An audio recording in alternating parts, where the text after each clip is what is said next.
Swami. So this is Shubhra Sharma. So today we are going to discuss about biogeochemical cycles.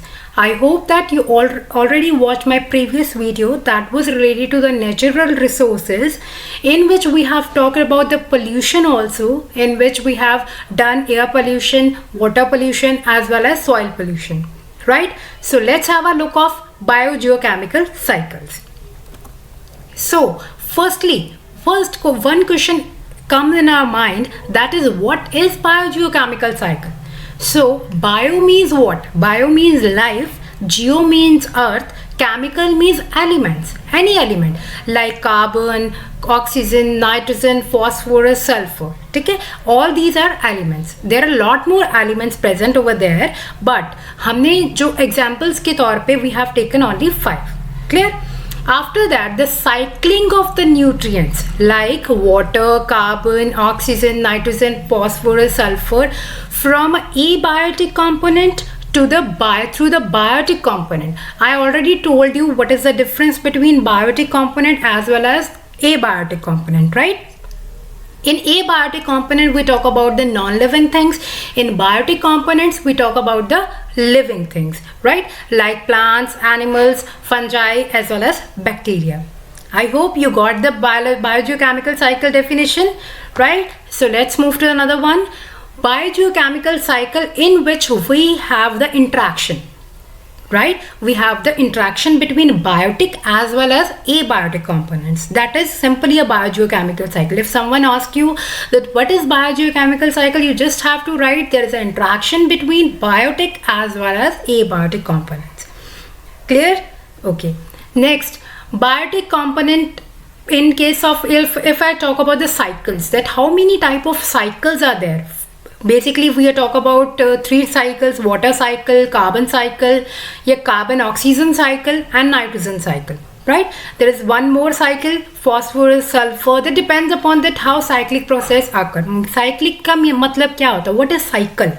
Cycle means repetitions. जितनी ज़्यादा number of repetitions होंगी उसी को हम cycle बोलते हैं. Clear? बायोजियोकेमिकल साइकिल में हमने जनरली, आपने लोअर क्लासेस में भी वाटर साइकिल के बारे में पढ़ा होगा सबने. वाटर साइकिल क्या है, कार्बन साइकिल क्या है, नाइट्रोजन साइकिल क्या है, इन सभी साइकिल्स के बारे में you already know, but we will talk about little more about it, right? Okay, so next one. So basically earth का जो सिस्टम है उसमें 4 पार्ट्स होते हैं जो हमने अभी तक डिस्कस किए थे. 4 पार्ट्स कौन से थे? Atmosphere, hydrosphere, lithosphere, biosphere, right? और बायोजियोकेमिकल साइकिल क्या होता है? Interaction. That is a interaction between all these parts of the earth, right? So basically biosphere किससे लिंक्ड है? बायोस्फीयर हमारे lithosphere, atmosphere as well as hydrosphere सभी के साथ लिंक्ड है. तो उसके बाद आते हैं ए बायोटिक एंड बायोटिक कंपोनेंट, और यही हमारे क्या करते हैं? रिपीटिशन में साइकिल्स को रिपीट करते हैं, राइट? सो बेसिकली हमारे पास क्या है? जो कार्बन और वाटर साइकिल है, they are basically what, in which focus is on carbon and water cycle but could include all the necessary component of life. कहते हैं हमारा जो क्या मतलब होता है, हमारा मतलब कहाँ पे होता है? If I discuss about carbon cycle तो मेरा मकसद कार्बन साइकिल को डिस्कस करना होगा, राइट? लेकिन उसमें जो भी सर्वाइवल के लिए इंपॉर्टेंट एलिमेंट्स हैं तो हम उनको भी वहाँ पे डिस्कस करते हैं. क्लियर होगी बात? Very good. सो नेक्स्ट आता है first one are cycle, that is water cycle.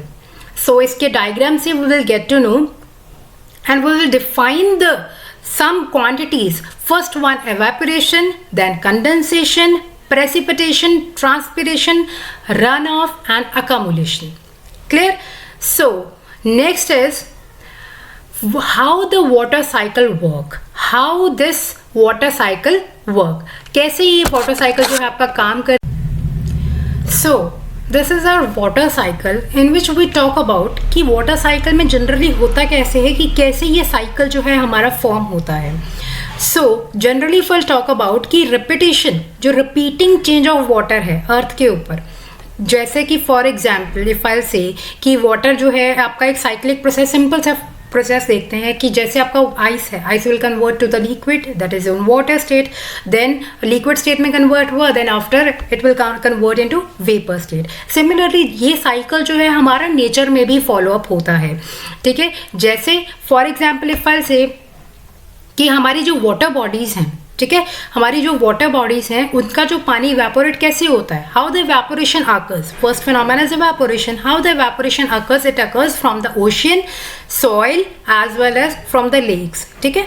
जैसे आप पौधों को पानी डालते हो तो ऑटोमेटिकली आफ्टर सम टाइम्स आप देखते हो कि पानी इसमें बिल्कुल भी नहीं होता, कहाँ जाता है, थोड़ा बहुत they require for the photosynthesis process और बाकी का इवेपोरेट हो जाता है from the soil to the sun, right. फिर उसके बाद क्या होता है, इवेपोरेशन के बाद होते हैं हमारे क्लाउड्स जो होते हैं वो कंडेंस होते हैं, ठीक है। जो ड्रॉपलेट्स होती हैं वो क्या करती हैं, जो छोटे छोटे आपके वेपर्स होते हैं वो क्या बड़ी बड़ी ड्रॉपलेट्स में कन्वर्ट होते हैं, कंडेंस बनते हैं, क्लाउड्स हो जाते हैं। क्लाउड्स के बाद धीरे धीरे क्या होते हैं, प्रेसिपिटेशंस होती हैं, यानी स्नो की फॉर्म में भी हो सकती है, मतलब पानी दोबारा नीचे आता है। किस फॉर्म में आता है, आपके पास स्नो की फॉर्म में भी आ सकता है, आपके पास रेन की फॉर्म में भी आ सकता है, ठीक है, हेल स्टॉर्म्स की फॉर्म में भी आ सकता है, किसी भी फॉर्म में जो वाटर आ सकता है। दैट डिपेंड्स कि आपकी जो ड्रॉपलेट्स हैं वो कितनी फॉर्म में कन्वर्ट हुई हैं, मतलब कितना वाटर इवेपोरेट हुआ है और कितना कन्वर्जन हुआ है, राइट। ओके, सो सबसे पहले हमारे पास इस वाटर साइकिल को हाइड्रोलॉजिक साइकिल भी बोलते हैं। ये बच्चे आप लोग ऑलरेडी इन चीज़ों के बारे में पढ़ चुके हो। I am just telling you the phenomena, हम रिवाइज ही कर रहे हैं वाटर साइकिल, क्योंकि वाटर साइकिल आप बचपन से पढ़ते आ रहे हो, ठीक है। तो first stage is your evaporation. Evaporation क्या होता है कि जब आपका सन हीट अप होता है तो ऑटोमेटिकली रिवर्स और लेक में से जो पानी होता है वो क्या होता है, वेपर्स और स्टीम की फॉर्म में कन्वर्ट होता है। फिर जैसे कि वाटर वेपर्स जो हैं वो अपने लेक और ओशंस के निकलते हैं और कहाँ जाते हैं, एयर से जाते हैं, एयर को जाते हैं, ठीक है, मतलब आसमान में चले जाते हैं, एटमॉस्फेयर में चले जाते हैं। तो क्या सिर्फ यही फिनोमेना, मतलब सिर्फ लेक्स और ओशन से ही जाते हैं? No, there is another one, that is transpiration. Transpiration क्या होती है कि हमारे प्लांट्स जो होते हैं, ये ट्रांसपिरेशन बेसिकली प्लांट्स में होती है, जब हमारे जो प्लांट्स हैं वो क्या करते हैं, वाटर कि उनके जो पोर्स के थ्रू वाटर ड्रॉपलेट्स जो हैं वो इवेपोरेट होनी शुरू हो जाती हैं, ठीक है। आई hope that you get it. From the leaves of the plants, transpiration कहाँ से होती है, from the leaves of the plants, ठीक है। फिर आता है कंडेंसेशन। कंडेंसेशन कब होती है? Condensation occurs when water vapour और स्टीम, जब वाटर वेपर और स्टीम जो है वो क्या करते हैं, कोल्ड होते हैं और चेंज करते हैं गैस को वापस से लिक्विड स्टेट में और क्लाउड्स बनते हैं, ठीक है। जो एयर होती है, हॉट एयर होती है, वो क्या होती है, ठंडी हो जाती है, धीरे धीरे क्लाउड्स फॉर्म होते हैं और वहाँ पे उस स्टेट को क्या बोलेंगे आप, कंडेंसेशन। Than precipitation. प्रेसिपिटेशन, जो बहुत सारा पानी जो है वो कंडेंस हो जाता है, क्लाउड्स बहुत हैवी हो जाते हैं, तब क्या होगा कि water will get fall back, वापस से नीचे गिरेगा in the form of rain, hello, slit और स्नो, ठीक है। इन चारों में से किसी भी फॉर्म में गिर सकता है, that depend upon that cloud कितना हैवी हो गया है, ठीक है। अगर कम हैवी है तो रेन हो जाएगा, थोड़ा और हैवी है तो हेल्स होनी शुरू हो जाएंगी, अदरवाइज स्नो होनी शुरू हो जाएगी, राइट। ओके, सो नेक्स्ट आता है कलेक्शन। ऑब्वियसली जब भी पानी आपका नीचे फॉल होगा तो ऑटोमेटिकली आपका किसी भी फॉर्म में अगर हो रहा है तो वो कहाँ पे कलेक्ट होगा, ग्राउंड पे कलेक्ट होगा, राइट। और ग्राउंड पे होगा और सॉइल के थ्रू कहाँ चला जाएगा, अंडरग्राउंड वाटर में भी जा सकता है, वेरी सिंपल, ठीक है। तो ये क्या हो जाएगी, फोर्थ स्टेज। फिर वापस से क्या होगा, वापस से सेम फिनोमेना अकर होगा हमारे पास। देखो, पहले इवेपोरेशन, देन फिर कंडेंसेशन होगी, फिर precipitation, then collection, then again this phenomena will occur. तो देख ये क्या बना रहा है, बेसिकली रिपीटिशंस हो रही हैं, ठीक है। वाटर की चेंज हो रहा है, वाटर बेसिकली रिपीटिशन हो रही है। रन ऑफ क्या है, रन ऑफ बेसिकली आपके पास जो वाटर गिर रहा है, अब हो सकता है वाटर बॉडीज उसके आसपास ना हो तो क्या होगा, तो वो ऑटोमेटिकली कहाँ जाएगा, आपका अंडरग्राउंड वाटर में कन्वर्ट हो जाएगा, राइट। ओके, सो नेक्स्ट आता है हमारे पास कार्बन साइकिल, कि how does the carbon enters the living part of the cycle. कि कैसे कार्बन जो है वो हमारी लाइफ में एंटर हुआ। सबसे पहले तो आपको पता है जो एटमॉस्फेरिक कार्बन की जो अमाउंट है दैट इज़ अप्रॉक्सीमेटली 0.01%। बट अभी जो हमारे जो करंट प्रॉब्लम्स चल रही हैं, ग्लोबल वार्मिंग है, ग्रीन हाउस इफेक्ट है, उनकी वजह से क्या हो रहा है, वो प्रॉब्लम जो आपकी इस कार्बन का कंटेंट है थोड़ा सा राइज हो गया है। ठीक है, हमने लास्ट लेक्चर में भी डिस्कस किया था कि अगर कार्बन का अमाउंट बहुत ज़्यादा हो जाएगा तो हमारा सर्वाइवल पॉसिबल नहीं है। We can't survive on the surface where the carbon content is very much, right. So basically carbon कहाँ पे यूज़ होता है? कार्बन हमारे पास फोटोसिंथेसिस प्रोसेस में यूज़ होता है। फोटोसिंथेसिस प्रोसेस क्या है? फोटोसिंथेसिस प्रोसेस में जनरली हमारे कार्बन और हम कार्बन डाइऑक्साइड, वाटर और एनर्जी ये बना के क्या बनाते हैं, मिलके क्या बनाते हैं, ग्लूकोज बनाते हैं, as well as oxygen release करते हैं। प्लांट्स हमारे यही तो करते हैं फोटोसिंथेसिस प्रोसेस में, यही करते हैं ना। तो इसमें क्या करते हैं वो कि कार्बन डाइऑक्साइड को यूज़ करते हैं, एटमॉस्फेरिक कार्बन डाइऑक्साइड को यूज़ करके अपना फूड प्रिपेयर करते हैं। इसी प्रोसेस को हमने क्या बोला, फोटोसिंथेसिस बोला, राइट। सो जनरली हमारे पास कार्बन साइकिल है क्या? ग्लोबल मूवमेंट जो कार्बन की एबायोटिक एनवायरनमेंट में और ऑर्गेनिजम्स के बीच में जो कनेक्शन मिल रहा है हमें, मतलब कार्बन का कनेक्शन जो मिल रहा है, मतलब कार्बन की जो अमाउंट इंक्रीज कर रही है, राइज कर रही है या डिक्रीज कर रही है, जो साइकिल फॉर्म हो रहा है वहाँ पे, तो वो हमें क्या बताएगा, कार्बन साइकिल के बारे में इंफॉर्मेशन देगा, right. Okay, so carbon cycle में हमने क्या डिस्कस करना है? Generally will it goes through by the 5 processes. First one is respiration, photosynthesis, decomposition, combustion and plants. सबसे पहले हमारे पास होते हैं plants. They use carbon dioxide. As I already told you कि किस में यूज़ करते हैं, ये photosynthesis process में यूज़ करते हैं to prepare their food. Carbon dioxide लेते हैं from the atmosphere, use it to make their food, और carbon become the part of the plant. मतलब स्टोर्ड फूड जो होता है उसमें कार्बन का कंटेंट भी प्रेजेंट होता है, राइट। और रिलीज क्या करते हैं? ऑक्सीजन रिलीज करते हैं, क्लियर। फिर एनिमल्स क्या करते हैं? उन प्लांट्स को खाते हैं, तो वो भी क्या हो जाता है, कार्बन का एक पार्ट बन जाते हैं, ठीक है। और उनकी बॉडी में भी कुछ ना कुछ कंटेंट जो है वो कार्बन का प्रेजेंट हो जाता है। फिर एनिमल्स और प्लांट जब मरते हैं, मतलब व्हेन दे डाई, ठीक है, तो जब वो मरते हैं तो उनकी मोस्टली बॉडीज जो है वो जो डीकम्पोज होती हैं, तो वो क्या, उसमें क्या होता है, कार्बन के एटम्स ही होते हैं। आपको पता है कि आपकी जो बॉडीज हैं, ठीक है, वो जब डीकम्पोज होंगी तो ऑटोमेटिकली वो कार्बन एटम्स की फॉर्म में आपके जो पार्टिकल्स होते हैं बॉडी के, दैट विल फॉर्म, ठीक है। तो वो क्या करेंगी, रिटर्न टू द एटमॉस्फेयर, वापस से एटमॉस्फेयर में चली जाएंगी, कार्बन के जो कंटेंट होगा उसमें, ठीक है, जब डीकम्पोजिशन होती है। और कुछ जो हैं वो प्रॉपरली डीकम्पोज नहीं होते, ठीक है, और वो किस में बन जाते हैं, they convert into oil, coal etcetera, जो कि हमें अंडरग्राउंड मिलता है, ठीक है। जो बॉडीज प्रॉपरली डीकम्पोज नहीं हो पाती, वो कार्बन का ही कुछ कंटेंट की फॉर्म में, प्रॉपर कार्बन नहीं बन पाता, लेकिन कुछ कार्बन का मैक्सिमम कंटेंट बन पाता है, जैसे कोल हो गया, आपका पेट्रोलियम हो गया, ऑयल हो गया, एनी ऑयल, ठीक है। तो ये सारी चीज़ें हमारे पास कहाँ पे मिलती हैं, डीकम्पोजिशन के बाद। और हमारे पास कार्बन ऐसे क्या होता है, धीरे धीरे ये जो कार्बन है हमारी रॉक्स में कन्वर्ट होती है, और underground deposit is release very slowly into the atmosphere. फिर जैसे जैसे वो कन्वर्ट होती रहती है हमारी, और धीरे धीरे धीरे धीरे वो एटमॉस्फेयर में रिटर्न हो जाती है, और ये प्रोसेस को बहुत साल लगते हैं, ठीक है। वो डीकम्पोजिशन इतनी आसानी से तो नहीं होती कि हाँ आज आपने बॉडी को दफनाया और कल को आपको ऑयल या कोल मिल गया। It take approximately 1000 of years to decompose the body to convert it into either in proper carbon or in coal or petroleum, clear। उसके बाद आता है कार्बन साइकिल। जनरली क्या है हमारे पास, कार्बन एटमॉस्फेयर में जो होती है उसमें क्या होता है, प्लांट्स यूज़ करते हैं कार्बन को टू मेक फूड, फिर एनिमल्स ईट करते हैं, एनिमल्स ईट करेंगे प्लांट्स को और कार्बन को लेते हैं, ठीक है। फिर प्लांट्स और एनिमल मरते हैं जब, फिर क्या होती है, उनकी बॉडीज डीकम्पोजिशन में चली जाती हैं और फिर वापस से कार्बन में कन्वर्ट हो जाती हैं। और जो फॉसिल फ्यूल्स हैं जब वो बर्न होते हैं तो they will also return to the carbon जो उसमें होती है, that will also return to the atmosphere, clear. फिर उसके बाद आता है हमारे पास कि कार्बन जो है स्लोली कैसे रिलीज करती है फ्रॉम दीज सब्सटेंसेस और return to the atmosphere, clear. फिर हमारे जो एनिमल्स हैं वहाँ पे भी जो बॉडीज डीकम्पोज होती हैं तो वो भी किस में कन्वर्ट हो जाती हैं, आपके कार्बन कंटेंट में कन्वर्ट हो जाती हैं। I hope that you get what is carbon cycle, clear. उसके बाद आता है हमारे पास नाइट्रोजन साइकिल, और नाइट्रोजन साइकिल में हम बात करेंगे कि nitrogen cycle generalization of nitrogen cycle is a biogeochemical cycle that describe the transformation of nitrogen and the nitrogen containing compound in nature.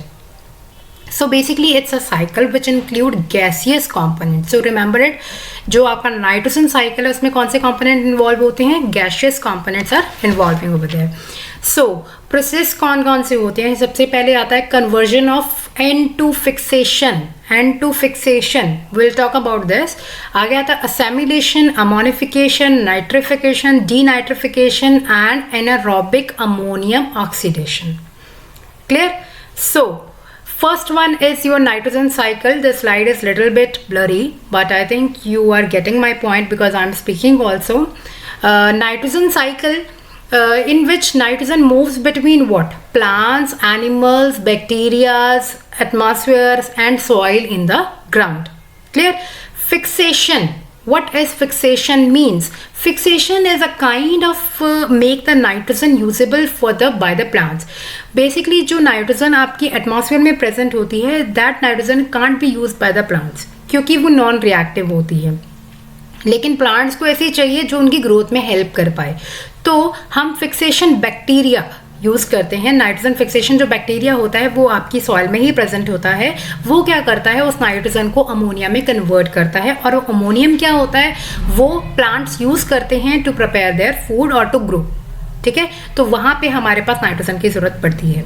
और ये नाइट्रोजन आपकी कौन सी कन्वर्ट हो जाती है? किस में कन्वर्ट हो जाती है? अमोनिया में कन्वर्ट हो जाती है. देन नाइट्रिफिकेशन, तो जो अमोनिया होता है उसी बैक्टीरिया, नाइट्रोजन फिक्सिंग बैक्टीरिया उसको बोलते हैं. ठीक है, वही बैक्टीरिया क्या करता है? अमोनियम को कन्वर्ट करता है. किस में? नाइट्रेट्स में कन्वर्ट करता है by the bacteria. Right. So nitrates जब बनते हैं तो वो आपका जो प्लांट है उसको ऑब्जर्व कर पाता है बहुत इजीली. अब असेमिलेशन में क्या होता है कि जब प्लांट्स को कैसे जो नाइट्रोजन जो मिलती है, तो प्लांट्स क्या करते हैं? उस नाइट्रेट्स को अपनी सॉइल से एब्जॉर्ब करते हैं, एब्जॉर्ब करके ग्रो करते हैं. राइट. अमोनिफिकेशन एक तरह से डिकेइंग प्रोसेस है. इसमें क्या होता है कि नाइट्रोजन जो है वो वापस से किस में कन्वर्ट हो जाती है? अमोनियम में कन्वर्ट हो जाती है. यानी कि कुछ डिकम्पोजर्स होते हैं वहाँ पे, जैसे फंजाई हो गया, बैक्टीरिया हो गया, तो ये क्या करते हैं कि नाइट्रेट्स को जो आपकी नाइट्रोजन होती है उसको वापस से किस में कन्वर्ट कर देते हैं? अमोनियम में कन्वर्ट कर देते हैं. डीनाइट्रिफिकेशन, मान लो कि बहुत ज़्यादा नाइट्रोजन जो है वो आपके सॉइल में प्रेजेंट है. राइट. और जितनी प्लांट को चाहिए उतनी उसको मिल गई, उसने कन्वर्ट कर लिया, अपना सब प्रिपेयर कर लिया, ग्रोथ उसकी हो रही है, लेकिन फिर भी कुछ extra nitrogen is present over there. तो वो क्या करेगा? वो नाइट्रोजन जो है वो automatically it will shift to the air. वापस से वो कहाँ चली जाएगी? एयर में चली जाएगी. क्लियर. उसके बाद देखिए यहाँ पे सबसे पहले क्या होता है हमारे पास? यहाँ पे हमारे पास एक फॉर एग्जांपल एक ऑर्गेनिज्म है. ठीक है, उसका वेस्ट प्रोडक्ट उसको अमोनिया में कन्वर्ट करेंगे.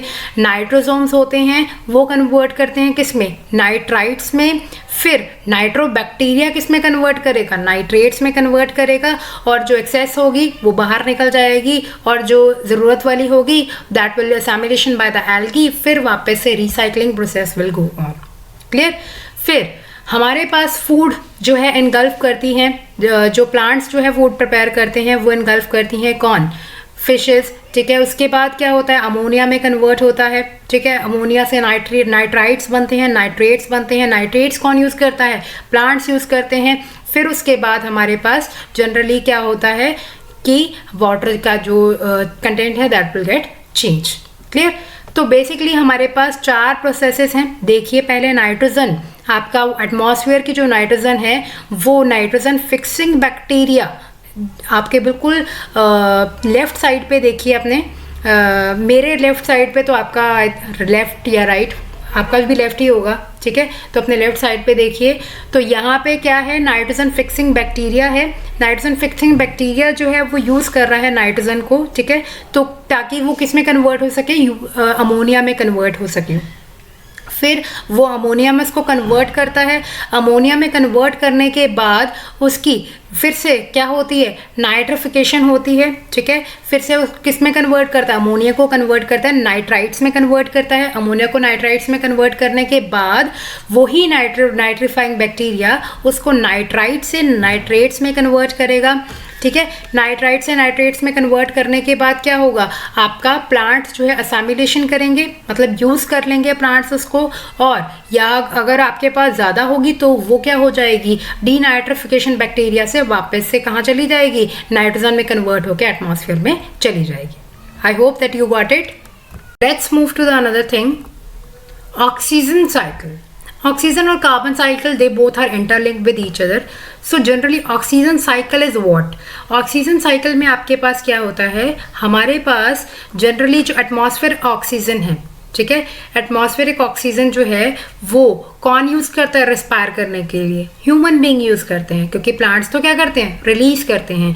तो प्लांट्स क्या करेंगे, इसको रिलीज करेंगे तो वो क्या एटमॉस्फेयर में जाएगी, एटमॉस्फेयर से ऑक्सीजन सन के थ्रू, रेडिएशंस के थ्रू कहाँ पे जाएगी, आपके वापस से ह्यूमन बींग्स में जाएगी। ह्यूमन बींग कार्बन डाइऑक्साइड को रिलीज करेंगे, और जो जितने भी एनिमल्स है कार्बन डाइऑक्साइड को रिलीज करेंगे, और वो कार्बन डाइऑक्साइड फिर से फोटोसिंथेसिस प्रोसेस में चली जाएगी। क्लियर?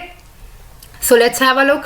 सो फर्स्टली हमारे पास इतनी बात आपने याद रखनी है, कार्बन डाइऑक्साइड साइकिल में हमने क्या किया था, बेसिकली जो ये साइकिल था इसमें वी हैव डन कि हमारे पास जो एनिमल है, ठीक है, एनिमल क्या करता है, एनिमल और प्लांट्स दे रिस्पायर, ठीक है, जितने भी एनिमल प्लांट वो रिस्पायर करते हैं तो कार्बन डाइऑक्साइड का कंटेंट जो है बहुत ज़्यादा बन जाता है। फिर वो कार्बन डाइऑक्साइड कौन यूज़ करेगा, फोटोसिंथेसिस प्रोसेस से प्लांट्स यूज़ करेंगे by with the use of sunlight also, ठीक है।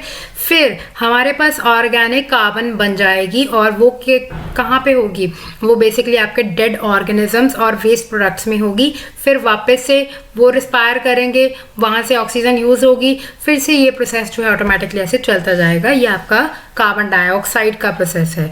तो let's have a look of oxygen cycle. Step 1, plant release oxygen into the atmosphere as a byproduct of the photosynthesis। आपको पता है कि photosynthesis के प्रोसेस के थ्रू प्लांट्स जो है वो ऑक्सीजन को रिलीज करते हैं, राइट। फिर स्टेप 2, एनिमल्स क्या करते हैं, उस ऑक्सीजन को through the process of respiration they intake it, clear, लेते हैं। फिर जो एनिमल क्या करते हैं, शुगर और फूड को क्या करते हैं, ब्रेक डाउन करते हैं with the process of oxygen. Oxygen होगी तभी तो आपका खाना डाइजेस्ट हो पाएगा, without oxygen no one can survive even, तो how can you digest your food, right. So step 3, जो कार्बन डाइऑक्साइड रिलीज होती है वो यूज हो जाती है वापस से फोटोसिंथेसिस में, और इस तरह से ऑक्सीजन जो है वो बैलेंस रहती है आपके एटमॉस्फेयर में भी और ओशंस में भी। आपको पता होना चाहिए जो वाटर होता है H2O, तो इट मीन्स वहाँ पे ऑक्सीजन का बहुत जो है इम्पोर्टेंस है, ठीक है, वाटर में भी। Next, this is basically a view in which plant need carbon dioxide and the light energy, so it grow and release the oxygen, and it will come back again and it will respire by the human being, and after that same process will go on. So basically respiration by the process in which organism exchange gases with its environment, right. So process oxygen निकलती है और फिर automatically आपका जो product है वो respire होता है, ट्रांसपोर्ट करते हैं for the oxidation of the organic molecules, while the carbon dioxide और वाटर है ये ऑक्सीडेशन के प्रोडक्ट्स होते हैं और वापस से एनवायरनमेंट में रिलीज हो जाते हैं, क्लियर। फिर हमारे पास नेक्स्ट आता है, this is a simple phenomena that I already discussed about it. So let's move to the next, global warming. So we have done with our 4 cycles, biogeochemical cycles तक हमने अपना जो है कंप्लीट कर लिया है। And what we have learned, firstly we have learned about water cycle, nitrogen cycle, carbon cycle, oxygen cycle. So in first phenomena जो आपके पास वाटर साइकिल था उसमें क्या क्या से हमारे पास फिनोमेना से, just tell me quick revision for it. So in water cycle firstly we have evaporation, then condensation, then precipitation, then collection, then again the cycle was forming. Okay, so in nitrogen cycle what was there? Nitrogen cycle में क्या क्या था हमारे पास, बताइए। yes,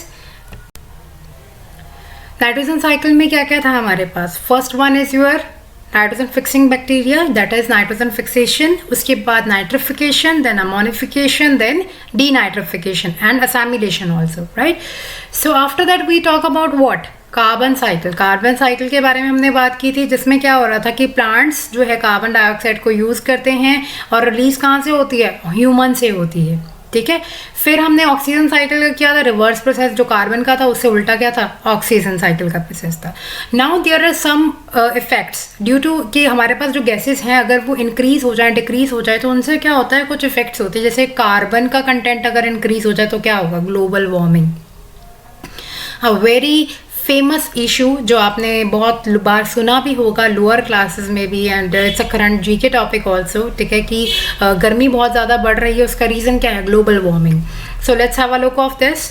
global warming basically temperature का rise होना जिसको बोलते हैं, अर्थ सरफेस के ऊपर टेम्परेचर का राइज होना, और मोस्टली किसकी वजह से होता है, ग्रीन हाउस गैसेस की वजह से होता है. Will also look for the green house gases, ठीक है, जिसमें मेजर गैसेस क्या कौन कौन सी हैं, methane, carbon dioxide, water vapour और ozone. See here the maximum content is water vapours. Vapours का कंटेंट सबसे ज़्यादा है, then carbon, then methane as well as ozone. Ozone is a very poisonous gas. Ozone बहुत ही poisonous gas है. O3 molecule बहुत ही ज़्यादा पॉइजनस, ठीक है.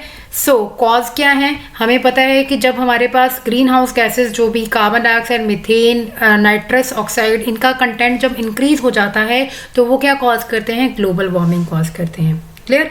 फिर मेजर सोर्स क्या है, कार्बन डाइऑक्साइड ही हमारा मेजर सोर्स है, और 20% मिथेन होगी और नाइट्रस ऑक्साइड होगा. बाकी सारा का सारा 80% कितना है, कार्बन का, वही कॉज है. कैसे रिड्यूस कर सकते हैं इसको, reduce, reuse, recycle, very simple phenomena. जो भी चीज़ आप बायोडिग्रेडेबल है उसको यूज़ कीजिए, उसको रीयूज़ कीजिए, और जो आपके पास प्लास्टिक वगैरह है उसका रिड्यूस कीजिए, मतलब ना के बराबर उसका कंटेंट कीजिए. और एयर कंडीशंस और हीट जो हीटर्स वगैरह हैं इनको कम से कम यूज़ कीजिए, ठीक है. और लाइट बल्ब जो है वो CFL वाले जो है उसको चेंज करके लाइट बल्ब लगाइए. और ड्राइव स्मार्टली कीजिए, ये नहीं कि मतलब 4 बंदे हैं एक घर में और 4 के 4 अपना अपना व्हीकल लेके जा रहे हैं, तो it will cause definitely a carbon content, और आपका जो व्हीकल है that releases various toxic gases, जिसकी वजह से ग्लोबल वार्मिंग जो है राइज होती है, ठीक है. और एनर्जी एफिशिएंट प्रोडक्ट्स यूज़ कीजिए, ठीक है, जो नेचुरल हैं, और उनको सेव कीजिए. और ये नहीं फॉसिल फ्यूल्स का कम यूज़ कीजिए क्योंकि उनका कंटेंट बहुत कम है. और हॉट वाटर कम से कम, और हर एक जगह पे जहाँ से भी आप जाएं तो एक चीज़ हमेशा नोट डाउन रखिए कि अगर आप कहीं रूम से बाहर निकल रहे हैं तो please switch off the lights. आपने घर पे अपने मम्मी को या पापा को बोलते हुए बहुत सुना होगा कि तू कमरे से निकल आया और तेरी लाइट अभी तक जल रही है, ठीक है. तो इट्स नॉट अबाउट कि उनको बिल की टेंशन होती है, but it's also a cause कि उनको ये भी है थोड़ा बहुत कि इन्वायरमेंट हमारा इसकी वजह से ही ग्लोबलाइज हो रहा है, इसलिए इसकी वजह से ग्लोबल वार्मिंग में जा रहा है, ठीक है. तो नेक्स्ट प्रॉब्लम आती है ग्रीन हाउस इफेक्ट. इसमें भी क्या होता है, बेसिकली आपका जो अर्थ है वो वार्म अप हो रही है बाय द सोलर रेडिएशन, मतलब जो सन की रेडिएशन है वो बहुत ही ज़्यादा हार्मफुल हो रही हैं. क्यों, क्योंकि उसमें क्या आ रहा है, UV रेडिएशंस भी साथ में कैप्चर हो रही हैं, ठीक है. तो बाय द एटमॉस्फेरिक गैसेस, और लेकिन ये क्या करता है कि कुछ हीट को एब्जॉर्ब करता है और कुछ सरफेस पे भेज देता है, ठीक है. फिर हमारे पास जनरली इसको कैसे रोका जा सकता है, इस ग्रीन हाउस इफेक्ट को कैसे रोका जा सकता है, या हमारा जो ग्लोबल वार्मिंग है इसको कैसे रोका जा सकता है. फॉसिल फ्यूल को कम से कम यूज़ किया जाए, ठीक है. अदर फॉर्म ऑफ एनर्जीज को यूज़ किया जाए जो अफोर्डेबल भी हैं और इजीली अवेलेबल भी हैं, जैसे सोलर एनर्जी हो गया, विंड एनर्जी हो गया, ठीक है. ये हमारे क्या हैं, ये हमारे बेसिकली इतनी अच्छी एनर्जी सोर्सेज हैं जिसको अगर हम यूज़ करेंगे तो इट विल कंट्रीब्यूट कि हम अपना क्या कर रहे हैं, कंट्रीब्यूशन दे रहे हैं to reduce a globalization and to reduce a global warming effect as well as the green house effect, right. So next is and the last phenomena is ozone layer depletion. Ozone layer depletion में देखिए, जैसे आपको सामने picture बनी आई रही है, earth is burning. कैसे burn कर रही है अर्थ, आपकी जो ओजोन लेयर है स्ट्रेटोस्फेयर में, the ozone layer basically stratosphere में प्रेजेंट होती है, जो कि यूवी रेडिएशन, सन की जो यूवी रेडिएशन है उसको क्या करती है, एब्जॉर्ब करती है, राइट। तो इसमें high concentration of ozone present होती है relative to the other part of the atmosphere, और जनरली ये स्ट्रेटोस्फीयर के नीचे वाले हिस्से में पाई जाती है। जो स्ट्रेटोस्फीयर का नीचे वाला हिस्सा है वहाँ पे ये पाई जाती है। और इसको किसने डिस्कवर किया था? 1913 में फ्रेंच साइंटिस्ट और फिजिसिस्ट ने इसको डिस्कवर किया था, चार्ल्स फेब्रे एंड हेनरी ब्यूसन, ठीक है। इन्होंने इसको डिस्कवर किया था, जो हमारी ओजोन लेयर है, कि ऐसी कोई लेयर है जो यूवी रे से हमें प्रोटेक्ट करती है, 1913 में। अब वो भी हमने, मतलब हम ह्यूमंस इतने ज़्यादा क्रूअल हैं, इतने स्टबर्न हैं कि हमें पता है कि क्या प्रॉब्लम है। वी ऑल आर एजुकेटेड, हमें पता है कि क्या क्या problems we are facing, but still we are ignoring it. क्यों? क्योंकि हम ये सोचते हैं हमारे एक बंदे से करने से कि क्या फ़र्क पड़ जाएगा, ठीक है। क्योंकि आपको मे बी आपने कहावत सुनी होगी कि चूली चूली तालाब भरता है। तो अगर आपने थोड़ा थोड़ा करके एक बंदा एफर्ट्स डालेगा तो ऑटोमेटिकली आपकी जो ये चीज़ें हैं, ये जो इफेक्ट्स हैं, दैट विल रिड्यूस, ठीक है। तो जहाँ पे 4 बंदे एक व्हीकल लेके जा सकते हैं, वहाँ पे एक एक बंदा अलग अलग व्हीकल लेके क्यों जाए? तो फॉसिल फ्यूल्स को भी आपको रिड्यूस करना चाहिए, सो दैट आपका जो डिप्लीशन है ओजोन का, ये भी बच सके, ग्रीन हाउस इफेक्ट से आप बच सकें, ग्लोबल वार्मिंग से बच सकें। अदरवाइज आने वाले टाइम में इंडिया में भी the temperature will rise to 50s to 60s, जहाँ पे ह्यूमन सर्वाइवल धीरे धीरे इम्पॉसिबल हो जाएगा, राइट। सो ओजोन बेसिकली हम 2 तरह से बोलते हैं कि एक तो steady decline of about 4% per year, पर decade in the total volume of ozone, और इसमें क्या हो रहा है कि धीरे धीरे 4% हर डिकेड में जो है वो ये कम होता जा रहा है। और इसकी डिस्ट्रक्शंस में जनरली क्या होते हैं, बेसिकली आपके हेलोकार्बन रेफ्रिजरेंट्स जो भी आप यूज़ करते हो, CFCs मोस्टली, CFCs, और इनकी जो है हमारे पास क्या है, ओके। सो कैटालिटिक डिस्ट्रक्शंस जो बेसिकली आपके हैलोजन्स होते हैं, that you will learn in higher classes. पर आप इतना समझ लीजिए कि हमारे पास जो कार्बन्स वगैरह हम यूज़ करते हैं, ठीक है, जैसे हमारे पास CFCs हैं, HCFC हैं, ठीक है, और हैलोन्स हैं, फ्रियॉन्स हैं, जो हम आपके रेफ्रिजरेंट्स हो गए या आपके हीटर्स हो गए, प्रोपेलेंट्स हो गए, इन सब में जो यूज़ करते हैं वो हमारे ओजोन लेयर को क्या कर रहे हैं, डिप्लीट कर रहे हैं। क्लियर? ओजोन लेयर की जो डिप्लीशन है बेसिकली क्या है कि हमारे पास अमाउंट ऑफ ओजोन जो है स्ट्रेटोस्फीयर में कम हो रही है, जिसकी वजह से क्या हो रहा है, हमारे पास यूवी रेडिएशंस जो हैं वो अर्थ पे पहुंचनी शुरू हो गई हैं। उससे क्या क्या इम्पैक्ट पड़ रहा है, लेट्स सी। सो सबसे पहले सब्सटेंसेस जो मोस्टली क्या हैं, chlorofluorocarbons, hydrochlorofluorocarbons and volatile organic compounds. तो ये हमारे ओजोन डिप्लीशन के सब्सटेंसेस हैं। क्लियर? फिर इफेक्ट क्या क्या हो रहा है, एक्वेटिक लाइफ सबसे ज़्यादा इफेक्ट हो रही है। पानी में जो आपके एनिमल्स रहते हैं वो सबसे ज़्यादा इफेक्ट हो रहे हैं, क्योंकि कार्बन डाइऑक्साइड जो है वो इंक्रीज कर रही है ड्यू टू ग्लोबल वार्मिंग। और मटेरियल्स के ऊपर भी इफेक्ट पड़ रहा है, स्पेशली पेंट्स, प्लास्टिक के ऊपर, और क्लाइमेट के ऊपर तो आपको पता ही है कि एवरेज टेम्परेचर राइज कर रहा है, ग्लोबल वार्मिंग इंक्रीज हो रही है। सो मेजर इफेक्ट्स हो रहे हैं due to ozone depletion, right. So control कैसे किया जा सकता है? सबसे पहले तो हैलोन के ऊपर और हाइड्रोक्लोरोफ्लोरोकार्बन्स के ऊपर कंप्लीट बैन कर दिया जाए। फिर हमने जो पोल्यूशन है, एयर पोल्यूशन को रिड्यूस किया जाए, पब्लिक के लिए अवेयरनेस प्रोग्राम चलाया जाए, कंजर्वेशन ऑफ ट्रीज के बारे में किया जाए, एटॉमिक एक्सप्लोजन जो कि हम एटम बॉम्ब्स वगैरह तैयार करते हैं, जिसकी वजह से क्या होता है, न्यूक्लियर बॉम्ब या एटम बॉम्ब में क्या होता है कि जब वो डिस्पोज होते हैं, जब वो एक्सप्लोड होते हैं, तो उसमें क्या होता है, गैसेस, हार्मफुल गैसेस रिलीज होती हैं जो हमारे एनवायरनमेंट को पोल्यूट कर रही हैं। और फर्टिलाइजर्स भी आपने यूज़ करने हैं ऐसे जो हमारे उस एनवायरनमेंट को पोल्यूट ना करें। समझ गए? क्योंकि अगर हम उनको ऐसे यूज़ करेंगे तो ऑटोमेटिकली वो हमारी हेल्थ को तो अफेक्ट कर ही रहे हैं। जो हम सांस ले रहे हैं, जो एनवायरनमेंट में वो चीज़ें जा रही हैं, जिससे हम ब्रीथ कर रहे हैं, तो वो ऑक्सीजन में भी मिक्स होके हमारी बॉडी को नुकसान पहुंचाते हैं। Clear? So thank you so much. This is all about this natural resources chapter. I hope आपको ये चैप्टर बहुत अच्छे से समझ आया होगा। अगर आपको ये चैप्टर अच्छे से समझ आया, do share with your friends also, and please like, share, subscribe and comment to this, and I hope कि आपके लिए मैं नेक्स्ट चैप्टर जल्दी लेके आऊँ और आप लोग इंजॉय करो और आप keep safe yourself and keep learning, keep watching, and thank you so much.